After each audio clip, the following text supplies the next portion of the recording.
I've always had this notion that there was one sports league in this country that was untouchable. One league that no matter what happened, no matter how big the controversy or how big the scandal, nothing could take this league down because its popularity and the fans' love for the game was just too strong. And I'm, of course, talking about the NFL. Think about all of the scandals that the NFL has been through. 20 years ago, you had Ray Lewis involved in a murder trial. He ends up being one of the most popular players in the league. 10 years ago, it seemed like every doctor and politician in the country was trying to take the league down over concussions. The NFL's too dangerous. Then you had Ray Caruth, murder. Greg Hardy, he had that ugly domestic violence situation. Javon Belcher, murder. Michael Vick, he had that dogfighting scandal.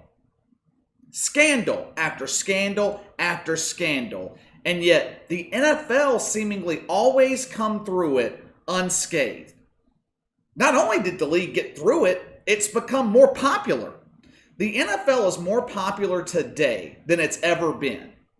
Now, they took a ratings hit when Colin Kaepernick kneeled for the national anthem a few years ago, but the next season, they were right back to where they were before. Right now, though, today, the NFL needs to be careful. Roger Goodell, he needs to tread carefully over the waters that they are about to cross because he is getting himself in the league into a no-win situation. And just like the NBA, he is at risk of alienating a huge portion of his fan base.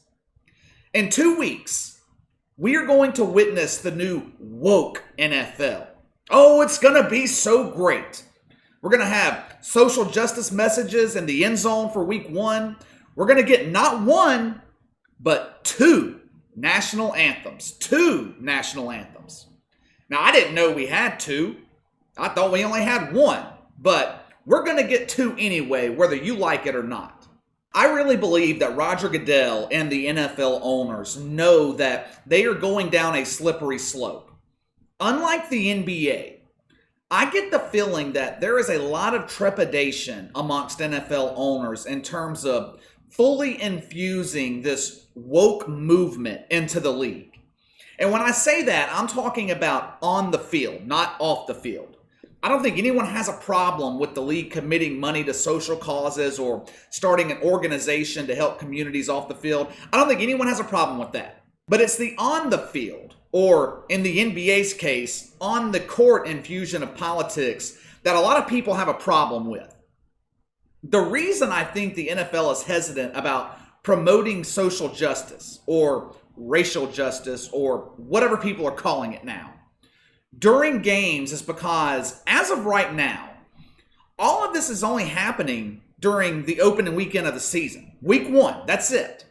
The messages in the end zone, the 2 national anthems, the league is only doing that the first week of the season, as of right now.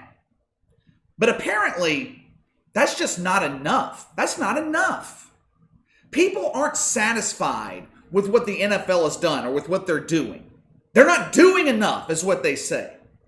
Dr. Shana Redmond is a professor of musicology at UCLA and supposedly an expert on the intersections of music, race, and politics.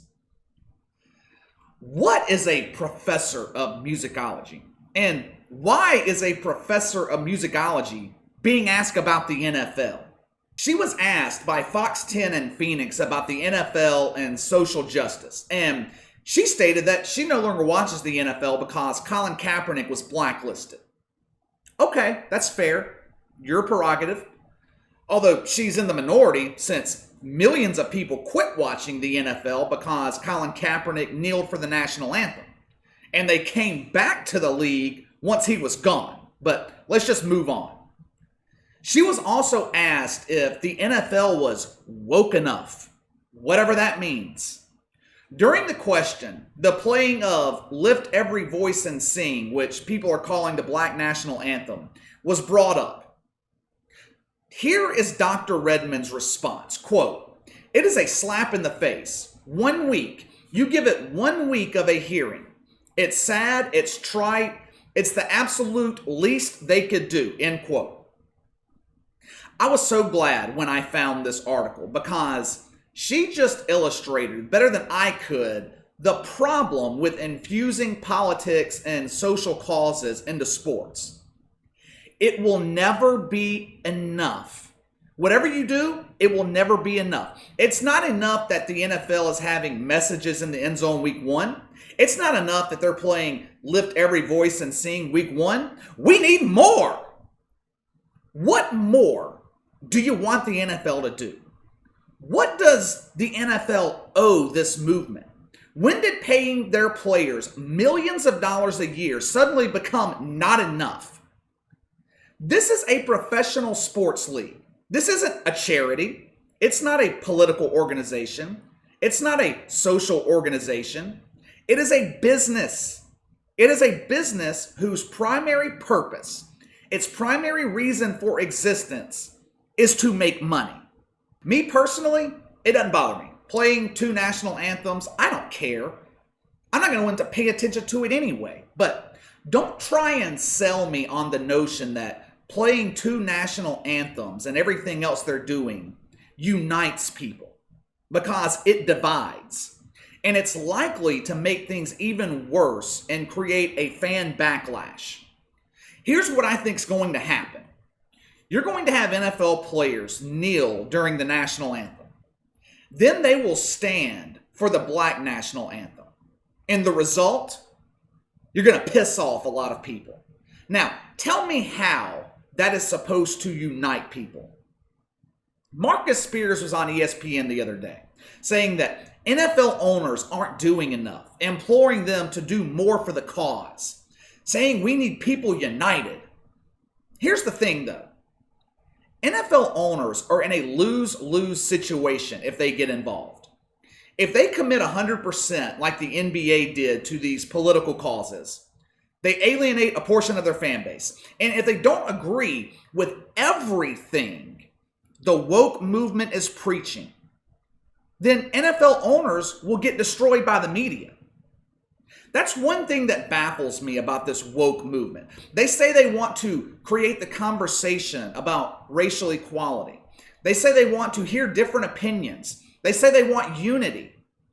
But if you don't agree with them, if you don't agree with defunding the police or whatever they're saying, then they will ostracize you. They will destroy you in the media. I keep coming back to the same question in my mind. What do you want the NFL to do? What do you want the NFL to do about police brutality? What are they supposed to do? Someone please tell me in the comments section what they are supposed to do. Because putting messages in the end zone is a virtue signal. It's pandering. That isn't changing anything. Playing 2 national anthems, that's not changing anything. All it does is create more division. And that's exactly what politicians want. I really believe that the majority of people are sick and tired of all of this. In the past, sports were our refuge. We watched the NFL on Sunday afternoons to get away from the political garbage. Now, that refuge is being taken from us. Roger Goodell and NFL owners are a whole lot smarter than I am. But I just don't understand how they can't see that politics and sports don't mix. You can't win. It is impossible to make both the people pushing the movement happy while keeping your fan base happy. Politics, by design, divides people. If you're the NFL or the NBA, the best course of action is to stay out of it. And at the end of the day, the fans are the only thing that matters. The fans buy the tickets. The fans buy the jerseys. The fans are the reason the NFL is giving billions of dollars every time they renew their television deals. The fans are the reason the players make millions of dollars. And the fans are the one thing that has been ignored throughout all of this. They are sending a message right now to the NBA that the league doesn't seem to be hearing. NBA ratings are down 35-40% in the playoffs because of the politicization of the league. Now, you wouldn't know this if all you did was read Twitter all day. If you believe what you see on Twitter, then the entire country is supportive of the NBA's social justice push. But I have a news flash for you. Twitter's not real. For one, people say and agree to things on social media that they would never do in real life. It is a mob mentality. Oh, I see everyone else saying this, so I'm going to do that too so I can get likes and retweets and I'll seem important. I'll be part of the crew. And two, the majority of the country isn't sitting on Twitter all day. SJWs, blue check marks, they don't represent the opinion of most people. Most people don't have time to sit on Twitter all day and push politics and suck up to blue check marks. Their time is focused on things that actually matter. You know, bills, kids, friends, family. I have always thought that the NFL was untouchable, immune to scandal, immune to losing their fan base. But if the league goes too far down this political route, they are not going to be immune to a massive drop in television ratings. Roger Goodell, you've got 2 weeks to decide how you're going to handle this situation. Even though kneeling for the national anthem didn't bother me personally, it clearly bothered a lot of people. Fans sent you a message several years ago with the Colin Kaepernick situation and others kneeling for the national anthem. You lost 25% of your audience that season. The players are going to pressure you to take the NBA route. They are going to pressure you to push political and social causes the entire season, not just week one. I think you can get away with it for 1 week. I think people will put up with it for the first week of the season. But if the NFL decides to push this movement for 16 weeks, the entire season, then you can kiss goodbye to a large portion of your audience. All right, that's all for today. I hope this is the last time I have to talk about politics and sports on this channel. Hopefully the NFL and the NBA will wake up, no pun intended, to the message that their fan base is sending them. Make sure to hit the like and subscribe button for me. Click the notification bell to receive all notifications from the channel. Leave me a comment in the section below. If the NFL goes down this political route like the NBA is doing, will it affect their ratings? Will they lose a sizable portion of their audience like the NBA has? Or do you think the NFL is so popular and so big that they are immune to this? Let me know your thoughts. You can follow me on Twitter at KC_BTL84. Have any questions, a topic you'd like me to discuss? You can email me at BTLKC84@gmail.com. I'll see you guys next time.